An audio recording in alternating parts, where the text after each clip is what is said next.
July 21st, 2024. Somewhere inside the Jet Propulsion Laboratory in Pasadena, a room full of scientists is staring at a screen in total silence. On the surface of Mars, 140 million miles away, the drill of the Perseverance rover has just bitten into the interior of a strange arrowhead-shaped rock. The images beaming back over the following minutes are not what anyone expected. Dark spots ringed in black, scattered across a pale, bleached surface, dozens of them, patterned like the skin of a leopard. On Earth, this exact kind of marking has one primary explanation: the fingerprint of ancient microbes feeding on rock. Now the same pattern has turned up on Mars, and for a long moment, nobody in that room says a word. The single rock, later named Cheyava Falls, would go on to trigger the most careful, most scrutinized, most argued over scientific investigation in the history of Mars exploration, one that would not reach an official verdict for more than a year. What NASA eventually announced would be called, by its own acting administrator, the clearest sign of possible life ever found on the red planet. But getting there meant surviving a brutal scientific argument, one where a single green mineral crystal nearly derailed the entire discovery and forced scientists to question whether they had found biology or simply an extremely convincing imitation of it. This is the story of how a fist-sized rock in an ancient Martian riverbed became the closest humanity has ever come to answering whether we are alone in the universe, and why the race to prove it once and for all may now belong to a country that was never supposed to get there first. To understand why this rock mattered so much, you have to understand where it was found. Jezero Crater is a scar on the Martian surface roughly 28 miles across, a bowl carved out by an asteroid impact billions of years ago. Today, it is a frozen, radiation-blasted wasteland where nighttime temperatures plunge to lethal extremes and dust storms scour anything left exposed on the surface. But rewind the clock 3.5 billion years, and this same crater looked completely different. A river once broke through its northern rim, dragging billions of tons of water, mud, and dissolved minerals into a lake that filled the basin below. That river carved a channel now called Neretva Vallis, and it deposited its sediment in a fan-shaped delta at the crater's edge, the exact kind of structure that, on Earth, acts as nature's most reliable archive. River deltas trap organic material in layer after layer of fine silt, sealing it away from sunlight and oxidation for billions of years.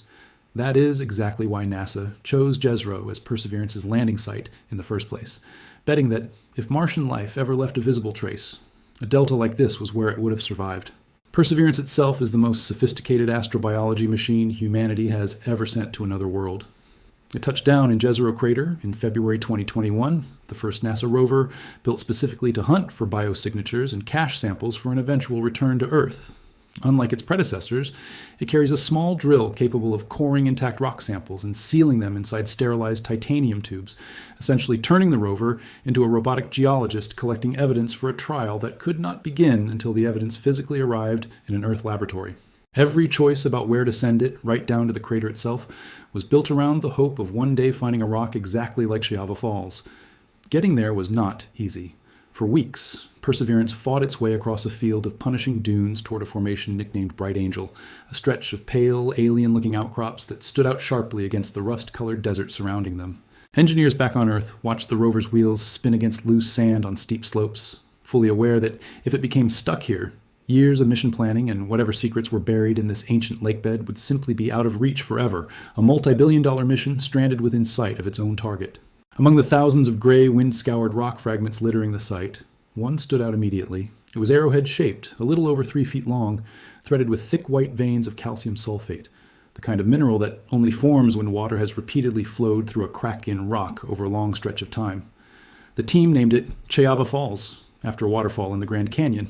And almost as soon as its surface came into focus on Perseverance's cameras, it was clear this was not an ordinary Martian stone. Between the white veins ran bands of reddish material colored by hematite, the iron oxide that gives Mars its rust-colored hue. Scattered across those reddish bands were two things nobody had seen combined quite like this before. First, tiny black specks, barely the width of a human hair, nicknamed poppy seeds by the science team. Second, larger, millimeter-sized pale splotches, each one ringed by a thin halo of dark material, the leopard spots that would soon dominate headlines around the world. Individually, either feature might have been dismissed as ordinary geological noise. Together, arranged in this specific pattern, they told a very different story, one the mission's own scientists later admitted was the most complex and potentially significant discovery Perseverance had made anywhere on Mars. Here is why that pattern set off alarm bells in the best possible way. On Earth, rocks like this are called red beds, sediments rich in oxidized iron that give them their rusty color. When those rocks come into contact with organic matter and flowing water, A chemical process called a redox reaction can strip the oxygen from that iron, bleaching the rock from red to a pale, washed-out white. Picture it as an extremely slow, cold fire, quietly consuming organic carbon and releasing energy in the process rather than heat and light. On Earth, this exact chemistry is something ancient microbes learned to exploit with remarkable efficiency. Instead of eating food the way animals do, these organisms fed electrons from organic matter directly into the iron in the rock around them, harvesting the released energy to grow, divide, and survive, all without ever seeing daylight. The visible leftover of that feeding process is a pale, bleached zone surrounded by a dark rim of reduced minerals, precisely the leopard spot pattern now sitting under Perseverance's cameras. Scientists have documented these same reduction spots in Earth's red beds for decades, and in many cases, the biological explanation has held up under laboratory scrutiny. Intriguingly, Perseverance's sister, rover Curiosity, working in a separate Martian crater hundreds of miles away, had already photographed similar pale-cored, dark-rimmed spots in its own rock formations, suggesting this kind of chemistry may not be confined to a single lucky outcrop. To move past resemblance and into actual evidence, Perseverance turned its two most sophisticated instruments on the rock. The team threw nearly the rover's entire science payload at the rock, scanning it from every angle its robotic arm could manage. The first instrument, called Sherlock, uses an ultraviolet laser to hunt for organic compounds, the carbon-based molecules considered the fundamental building blocks of life. It found them, and not scattered randomly through the rock. The organic material was concentrated precisely inside the leopard spots themselves. That alone was the most compelling organic detection of Perseverance's entire mission to date. The second instrument, Pixel, mapped the chemical makeup of the rock at a microscopic scale, and its results were even more striking. The dark poppy seeds and the rims of the leopard spots were rich in two specific iron-based minerals: vivianite, a hydrated iron phosphate, and greigite, an iron sulfide. On Earth, vivianite tends to show up in sediments, peat bogs, and pockets of decaying organic material, while greigite, under certain conditions, can be a direct byproduct of microbial sulfur cycling. Finding both minerals threaded through organic-rich spots, arranged in exactly the pattern redox chemistry predicts, was as close as a robot geologist parked on another planet could get to catching a chemical process red-handed. For a brief moment, it looked like the case might be closed. An ancient river delta, confirmed organic carbon, and a specific chemical signature that on Earth is produced almost exclusively by biology, all preserved in a single rock. But Mars would not be Mars if the story were that simple. Near the leopard spots, Perseverance's instruments picked up something unexpected and deeply unwelcome: coarse crystals of olivine, a mineral that only forms from cooling magma at temperatures well over 1,000 degrees Celsius, hot enough to instantly incinerate any protein-based life. This was a serious problem. If the olivine had been carried into the rock by superheated water or molten flows from elsewhere in the valley, then that same heat could have driven the redox reactions that produced the leopard spots, with no biology required at all. Suddenly, the discovery looked like it might collapse into an elaborate coincidence: lifeless chemistry, perfectly imitating the appearance of biology. The mission's own project scientists were candid about the problem, publicly admitting they could not immediately rule out that nearby volcanic rocks had heated Cheyava Falls enough to produce these features without any organism involved. Researchers spent the following year testing every plausible non-biological explanation they could construct, including scenarios built around sustained high temperatures, acidic fluid alteration, and purely catalytic reactions between minerals and organic compounds that never required a living cell at all. For an entire year, this single contradiction, life-friendly chemistry sitting inches from evidence of volcanic extremes, kept the Cheyava Falls verdict hanging in limbo, unresolved, unannounced, and fiercely debated behind closed doors at NASA. The wait ended on September 10th, 2025. After more than a year spent stress testing every plausible non-biological explanation, the Perseverance science team, led by geologist Joel Hirowitz, published their findings in the journal Nature under the title Redox-Driven Mineral and Organic Associations in Jezero Crater, Mars. Their conclusion, stated as carefully as scientific caution allows, was that none of the non-biological explanations they tested matched the observed data as convincingly as a biological origin did, though none could be entirely excluded either. Acting NASA Administrator Sean Duffy went further at the announcement, describing it as the clearest and most convincing evidence of possible ancient life ever uncovered on Mars. Other scientists who were not directly involved in the study urged caution even as they praised the rigor of the work, noting that further independent study would still be required before anyone could call this a genuine answer to one of humanity's oldest questions. The specific rock core drilled from Cheyava Falls back on July 21st, 2024, the same core that had triggered that silent room at JPL, now had an official name of its own: Sapphire Canyon. It remains sealed inside a titanium sample tube on the Martian surface today, arguably the single most scientifically valuable object currently sitting on another planet. NASA had every reason to choose its words carefully, because this is not the first time Mars has appeared to hint at life, only to leave the question unresolved. Back in 1976, the twin Viking landers ran a set of biology experiments that, for a few tense days, produced results that looked biological, before mission scientists concluded the reactions were more likely driven by unusual soil chemistry rather than living organisms. 2 decades later, in 1996, a meteorite blasted off Mars and later recovered in Antarctica, catalogued as ALH-83001. One was announced by NASA amid enormous fanfare as possibly containing fossilized Martian microbes, a claim that dominated headlines and even drew comment from the sitting President of the United States, before follow-up studies concluded the structures were almost certainly non-biological after all. Both episodes left the agency more cautious, not less curious, and that caution is precisely why September 2025's announcement used the word potential, rather than a headline promising discovery. The scientists behind Cheyava Falls know exactly how badly an overconfident claim can age. But notice the careful language NASA chose. Not proof of life, not evidence of life, a potential biosignature, a feature that might have a biological origin, but cannot yet be cleanly separated from clever, non-biological chemistry using only a rover's instruments. That distinction matters enormously because Mars has burned scientists before with tantalizing near misses that later collapsed under closer scrutiny. A rover, no matter how advanced its lasers and spectrometers, cannot see individual cells or detect the physical structure of ancient cell division. It can only capture chemistry, and chemistry alone, however suggestive, is not the same thing as biology. Until this exact sample sits under an electron microscope in a laboratory here on Earth, every conclusion remains provisional, and every skeptic retains a legitimate seat at the table. In January 2026, researchers took that skepticism seriously and actually tested it. They packed jars with ordinary pond mud and soil, let iron-reducing bacteria multiply inside them for weeks, then introduced that live microbial community to dishes of sterile, iron-rich sand built to mimic the chemistry of a red bed. Within about 3 weeks, pale bleached spots began spreading beneath the inoculated material, growing new halos over the following month, while an identical dish, seeded with the same mud that had first been passed through a sterilizing filter, produced no bleaching at all. It was the first direct laboratory proof that ordinary microbes with no volcanic heat and no exotic chemistry can carve exactly this kind of reduction spot into iron-rich sediment. It does not prove Cheyava Falls was alive. It proves the biological explanation is no longer just plausible. It is now demonstrated, at least here on Earth.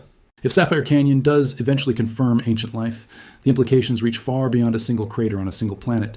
It would mean biology arose independently on 2 neighboring worlds within the same solar system, separated by roughly 140 million miles of empty, radiation-soaked space. That is not a coincidence science could easily wave away. It would suggest the universe is not merely capable of producing life, but is quietly saturated with it, only in forms too small and too quiet for our current tools to notice.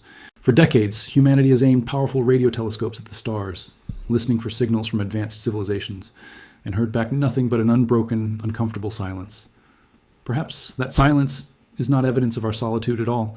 Perhaps the universe is genuinely full of microbial life, quietly converting planetary chemistry into energy, never building a single radio antenna or launching a single satellite, invisible to every method we currently use to search for life on distant worlds. Our instruments are extraordinary at mapping gas giants light years away and essentially useless at detecting a single microbe hiding in a rock.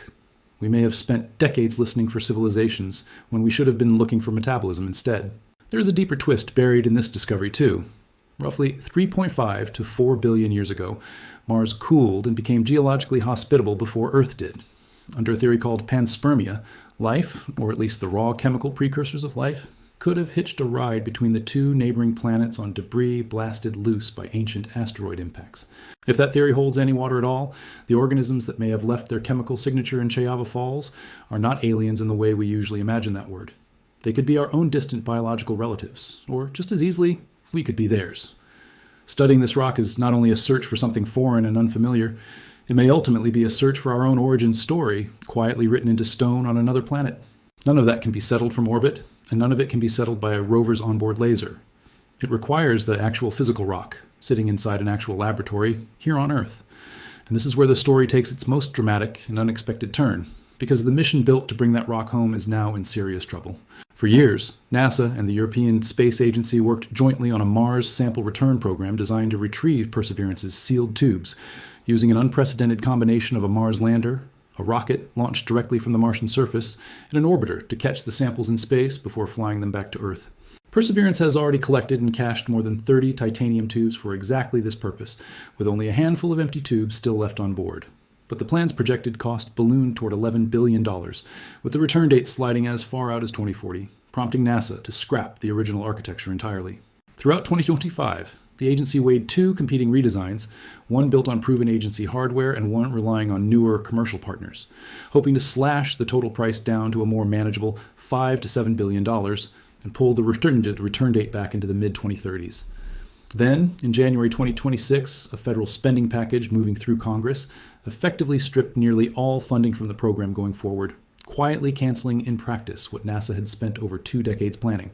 For all practical purposes, the mission designed to bring Sapphire Canyon home was cut off at the knees, its future now dependent on a separate Senate proposal to attempt rebuilding the effort almost from scratch. While NASA's sample return program sat frozen in political limbo, China's space agency kept moving without pause. Its Tianwen-3 mission, aimed at achieving the first successful Mars sample return in human history, advanced into full spacecraft construction in early 2026, with engineers confirming breakthroughs in the exact technologies NASA has struggled to fund, sampling and sealing Martian material, launching a rocket directly off the planet's surface, and executing an autonomous rendezvous high above Mars. Mission planners have already narrowed their candidate landing sites from more than 80 down to 19, with a final shortlist of 3 expected before the end of 2026. The mission calls for 2 separate rocket launches in late 2028, sending a lander and ascent vehicle on one flight and an orbiter, and return capsule on another, with China also inviting international scientists to contribute instruments and research to the effort.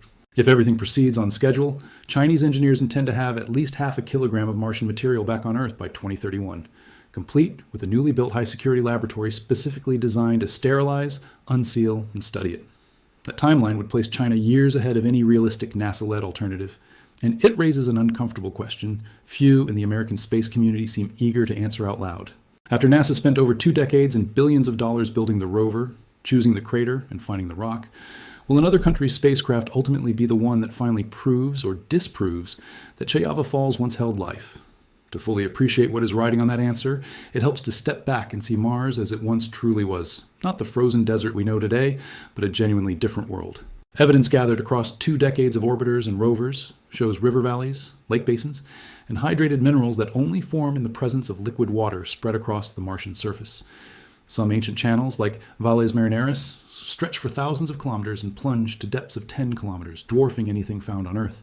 Researchers estimate that oceans once covered close to 1/5 of the planet's surface, an area comparable to the entire Atlantic Ocean, with the northern lowlands likely hiding a body of water larger than the modern Arctic Ocean. Rain may have fallen. Rivers may have wound quietly through valleys, feeding lakes exactly like the one that once filled Jezero Crater. It was, by every measurable standard scientists can apply, a world with the basic ingredients required for life, possibly clustered around ancient hydrothermal vents, much like the ones thought to have kindled the earliest life on Earth. So what changed everything? Mars, being considerably smaller than Earth, cooled far more quickly.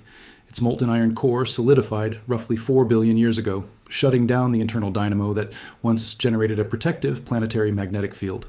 Without that shield, the solar wind, a relentless stream of charged particles pouring off the sun, began stripping the Martian atmosphere away molecule by molecule, in a slow process scientists call atmospheric sputtering. Over hundreds of millions of years, a once thick atmosphere thinned to less than 1% the density of Earth's today. Without enough atmosphere to trap heat, the planet's surface temperature collapsed, and whatever water remained either froze solid or sublimated directly into the vacuum of space. Mars did not lose its water overnight in some singular catastrophe. It slowly, quietly suffocated over an almost incomprehensible stretch of geological time, and what remains today averages around 80 degrees below 0 Fahrenheit, a world where liquid water simply cannot survive on the surface for long. But not all of that water is gone. Radar instruments aboard the European Mars Express spacecraft detected a large underground lake beneath the planet's southern ice cap back in 2018, alongside several smaller pockets of water nearby, together spanning an area larger than 75,000 square kilometers. In 2022, instruments on the ExoMars orbiter identified what appears to be significant reserves of water ice buried within the Valles Marineris canyon system, close enough to the surface that future robotic missions, or even human explorers, could plausibly reach it. On Earth, comparable subglacial lakes buried beneath Antarctica have turned out to host thriving microbes, and in some documented cases, even fish, surviving in complete darkness under kilometers of solid ice. Whether Mars hides anything remotely similar remains completely unknown, complicated by the very real possibility that these buried lakes are so saturated with salt that even the hardiest microbial life could not survive inside them. Other clues keep quietly accumulating. Curiosity has repeatedly measured spikes in atmospheric methane, a gas that on Earth is overwhelmingly produced by living organisms, though it can also form through purely geological reactions between rock and water with no life involved whatsoever. Neither explanation has been confirmed, and the mystery remains stubbornly open. Meanwhile, a toaster-sized experiment riding on Perseverance called MOXIE has already proven that future astronauts could manufacture their own breathable oxygen directly from the Martian atmosphere, which is roughly 96% carbon dioxide. NASA's own Artemis program, meant to return astronauts to the moon before any Mars attempt, has faced its own string of delays and redesigns, with the next mission restructured into an orbital test flight rather than an actual lunar landing, pushing the milestone of astronauts walking on the moon again out toward 2028. SpaceX's Starship, the enormous rocket both NASA and Elon Musk are counting on for that eventual landing, and further down the road, for Mars itself, is still working through test flights. As recently as last year, Musk was giving roughly even odds that a fleet of uncrewed starships could reach Mars during the tight 2026 transfer window. In February 2026, SpaceX quietly pushed that entire Mars program back by 5 to 7 years to concentrate its resources on the moon instead, sliding any crewed Mars landing from the late 2020s into the early 2030s at the very earliest. Whatever the exact timeline turns out to be, every serious plan for putting boots on Martian soil assumes explorers will need exactly the kind of local resources, oxygen pulled from the atmosphere, water pulled from buried ice, that scientists are only now learning how to locate. Which brings the story back to exactly where it started: a single rock in an ancient riverbed, sealed inside a titanium tube, sitting quietly on the Martian surface while two space programs on opposite sides of Earth race to decide who gets to unlock it first. Sapphire Canyon does not care about budget fights in Washington or launch schedules in Wenchang. It simply sits there, patiently holding its answer, indifferent to which flag eventually retrieves it. What it may ultimately reveal is not just whether Mars once hosted life, but whether life itself is a rare accident confined to a single blue planet, or a fundamental, almost inevitable feature of a universe that is far more crowded and far quieter than we ever dared to imagine. For now, the leopard spots keep their secret buried in stone. But for the first time in the entire history of Mars exploration, the scientists who have spent their careers searching for exactly this kind of evidence are no longer asking whether they might one day find a compelling sign of ancient life out there. They are asking whether they already have, and simply cannot yet prove it.